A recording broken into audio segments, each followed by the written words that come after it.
tax freight train is bearing down on your retirement. To protect yourself, you'll have to harness the power of zero.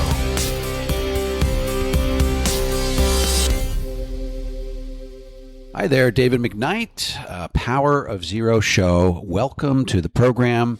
Grateful that you're spending a few moments with us out of your busy schedule.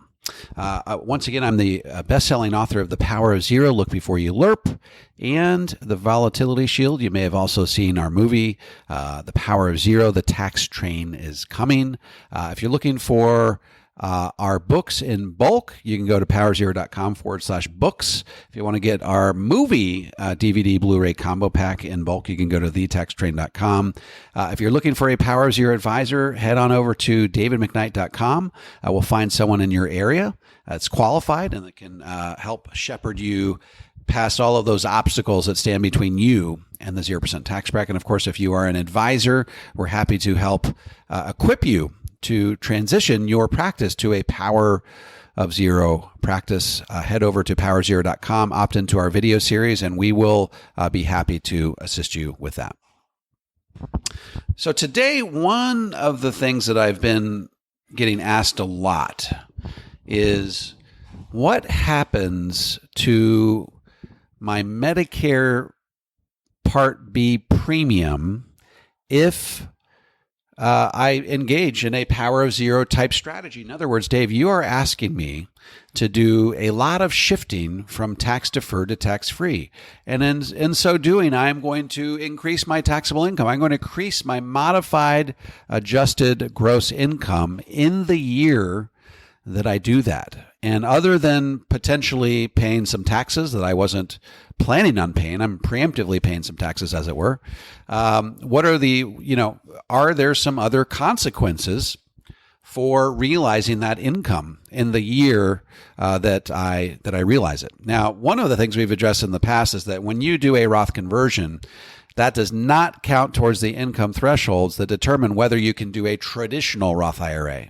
So we know traditionally, if you do a Roth IRA and you have $193,000 of modified adjusted gross income up to $203,000 of modified adjusted gross income, then your contributions to your Roth IRA get phased out. So for example, if you're at $198,000 of modified adjusted gross income, you're 50% of your way through that continuum, that spread of $10,000. Therefore, you can only contribute $3,500 to your Roth IRA. By the way, the Roth IRA contributions are not getting adjusted for inflation. They're actually not going up in 2020. They're staying exactly where they are.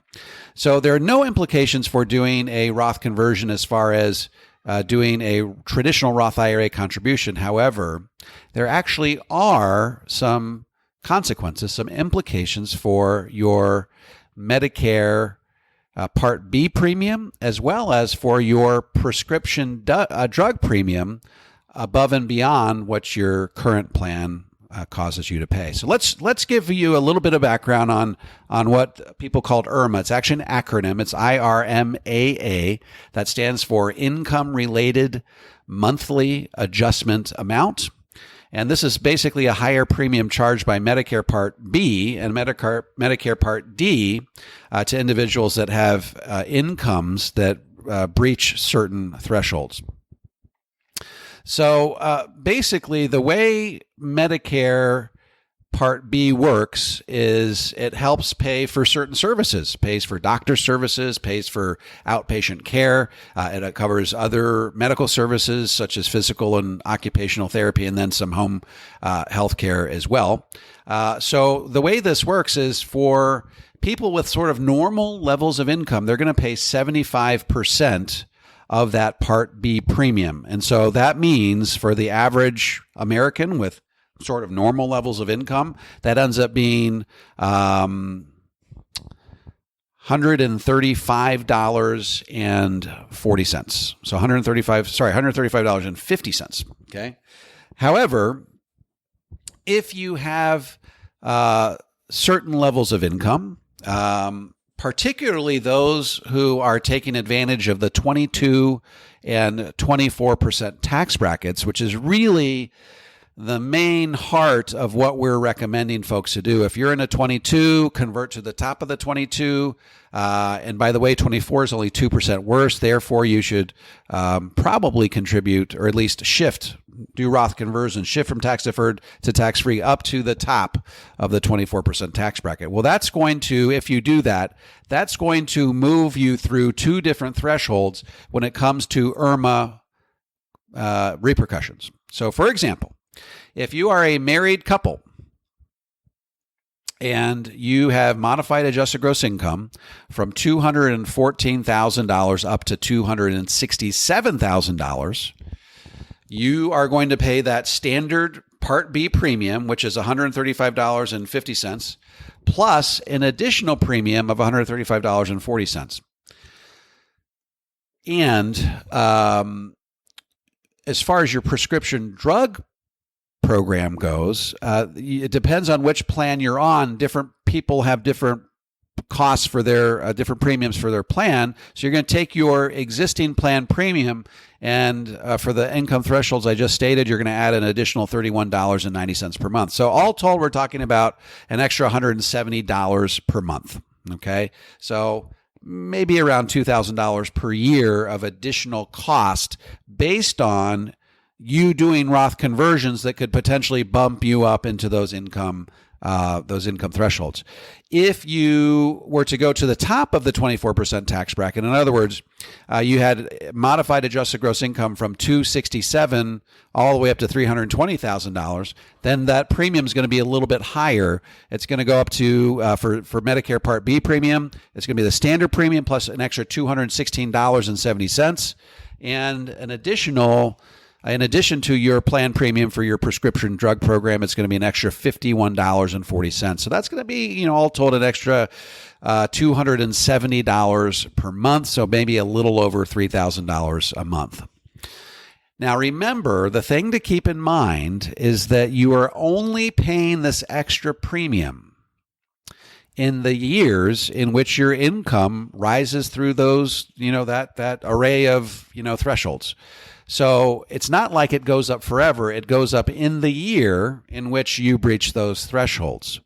So for a lot of people who are doing, say, a 5-year conversion or a 6-year conversion, you would pay that extra $2,000 to $3,000 per year only during the years of those conversions. This, of course, begs the question, is that worth it? Is that enough to dissuade us from doing these conversions? An extra $2,000 to $3,000 that we could have otherwise kept within our retirement plans and grown and compounded them over time, an extra $2,000 or $3,000 per year for maybe 5 years. Is that so much so as to dissuade us from being able to do these Roth conversions? And I think the thing that I always try to persuade people is to simply do the math. If what David Walker says comes true, and tax rates have to double over time to keep our country solvent, is it worthwhile paying taxes at today's historically low tax rates, paying that extra $2,000 to $3,000 in the year in which you do those conversions? And remember, it's only over age 65 if you're planning on doing the conversions. If you're younger than 65, let's say you're 60 and you do it for 5 years, you're not going to be, age 60, 61, 62, 63, 64. So you had 5 years there where you don't have to worry about what we're talking about. We're only talking about people that are on Medicare, and you are paying a Medicare premium for Medicare Part B. So the real question becomes, are you paying so much money so as for this to, so that the math is problematic in the big scheme of things when we do these conversions? And I have to remind you, it's like David Walker says, tax rates could double over time to keep our country solvent. Figure out what your tax bracket is. Figure out how much additional taxes you would pay were tax rates to double over time, and ask yourself, is that number more or less than that $2,000 to $3,000 that you could be spending in addition to what you're already spending for Medicare Part B and Medicare Part D, which is a prescription drug program? And I think it's really that simple. I don't think that I need to wax on and on and on about this. I think it really is that simple. What's more, you put the $2,000 to $3,000 in your left hand and you add your tax savings in your right hand should tax rates double over time or just increase modestly. By the way, do the math and figure out how much greater your tax bill would be were you to simply wait until 2026 and have tax rates revert back to what they were pre-2018. And I think you'll find that your tax bill would most likely go up by more than the $2,000 to $3,000. So guess what? If you get that money shifted, and you're over age 65, you get that money shifted before the year 2026, then it really could amount to a wash, or you could still be coming out ahead because of how low taxes are today compared to what they'll be in 2026. So this is really an easy discussion. I think people get all up in arms about paying something that they maybe wouldn't otherwise have to pay, but you have to recognize that when you get money shifted at historically low tax rates to avoid a potential doubling of tax rates over time, if you have to pay an extra $2,000 to $3,000 per year only during the year in which you're doing those Roth conversions, or maybe you're doing an LIRP conversion, what have you, then I think that the math really wins the day. The math really bears out the benefits of what we're talking about in doing this type of planning. So do I love it that you have to pay a little bit extra for that Medicare Part B premium or for your prescription drug premium? No, I don't love that. But when you look at this in the big scheme of things, I think that we can all recognize that you really will be better off if you can avoid that tax rate train that is bearing down on your retirement plan. All right, that's the show for today. Once again, I'm the best-selling author of The Power Zero, Look Before You LERP, and The Volatility Shield. By the way, we're going to have some very exciting announcements coming up after the first of the year, so make sure you're staying tuned for that. So I'm very excited to make some of these announcements. So you're going to make sure you subscribe so that you get the podcast on whatever medium you are accustomed to listening to podcasts. You can get a push notification every time we publish a new episode, but you got to make sure that you subscribe in order to pull that off. Again, you can go to powerofzero.com if you're an advisor and want to learn more. You can go to davidmcknight.com if you are looking for someone to help shepherd you through retirement and get you to a 0% tax bracket, get you at or near a 0% tax bracket. It's not possible for everybody to get to a 0% tax bracket, but we'll certainly do our best to get you at or near or whatever ultimately makes sense mathematically for your situation. All right. Thanks for being on the show, and we will look forward to talking to you in a week's time. Talk to you soon.